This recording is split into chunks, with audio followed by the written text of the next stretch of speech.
আজই ডাউনলোড করুন আর এনজয় করুন আপনার পছন্দের শো। আমারও মনে হয় যে এত ভালোবাসা এক জন্মের নয়, যেন অন্য জন্ম থেকে আসছে। আর সামনে আমাদের আরো কত জন্ম। হাতটারই কাছে আপনাকে ভালোবেসে। আপনি নিশ্চয়ই জানতে চান কিঙ্কর স্যার আমাকে কি বলে গেলেন? না, আমি কিছু জানতে চাই না। তোমার আর কিঙ্করের কথা তোমাদের দুজনের মধ্যে রাখো, আমার জানার দরকার নেই। আর দেখো, কিঙ্কর আর তুমি দুজনকেই আমি বিশ্বাস করি, তাই আমার তোমাদের কথায় কোনো কৌতূহল নেই, কোনো জানার ইচ্ছে নেই। ও বাবা, এখানে দুজনকে দেখা করছে। আবার কি, দুজনকে দেখেই তো বোঝা যাচ্ছে। কালে কালে দেখবো কত। রতন কাকা কিছু বললে? না তো, আমরা কথা বলছিলাম আর কি, নিজেদের মধ্যে আলাপ আলোচনা করছিলাম। ও আমাকে নিয়ে? না, ওই আর কি, এমনি আর কি। ঠিক আছে। স্যার, আপনার বোধহয় দেরি হয়ে যাচ্ছে। চলো তুমি। কোথায়? তোমাকে ছেড়ে আসি, এত দূর যখন এসছি বাড়ি ছেড়ে আসি, চলো। না না, শুধু শুধু এমনিতেই তো দেখছো লোকজন আজে বাজে কথা বলছে, ভুল বুঝছে। এখন যদি এইখানে ছেড়ে তোমাকে চলে যাই, ওদের কথাটাই সত্যি মনে হবে যেন তোমার বাবা মার আড়ালে আমরা। আপনি এত কিছু বোঝেন, এতটা ভাবেন? বাড়ি চলো, চলো। অপুর বাবা বলছিল যে নীলের সাথে যদি অপুর বিয়ে। কি তুমি তো বলছিলে বিয়ে? এই কথাটা এত হেজিটেট করে বলার কি ছিল?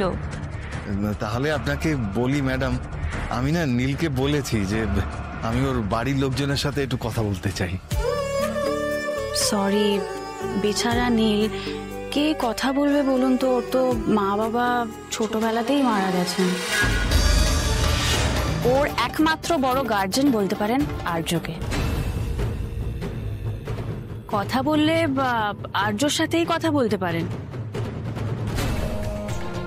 বেশ, আমি তাহলে আজকে আসি। হ্যাঁ, দেখবেন সবকিছু খুব ভালো হবে। আসছি। আসুন আসুন।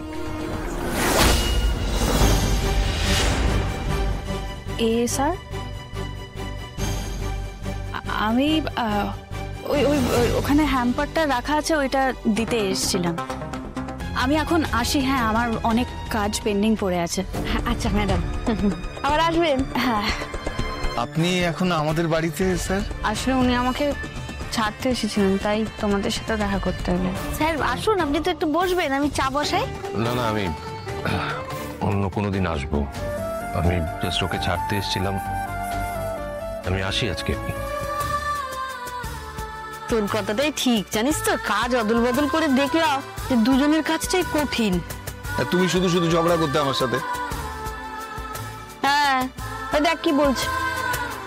আমি ঝগড়া করি আর উনি হচ্ছেন ধোয়া তুলসী পাতা। দেখেছিস তো কেমন পালে কি ঝগড়া করছে আমার সাথে। তো তুমিও তো খোঁচা দিয়ে দিয়ে কথা বলছো তখন। ওরে বাবা, কি যে করো! তোমাদের ঝগড়া কবে থামবে বলো তো? কেন থামবে? থামবে কেন রে? সারা জীবন ঝগড়া করার জন্য একটা লোক দরকার হয়, বুঝলি? আর এই লোকটাকে আমি 7 জন্মও ছাড়বো না।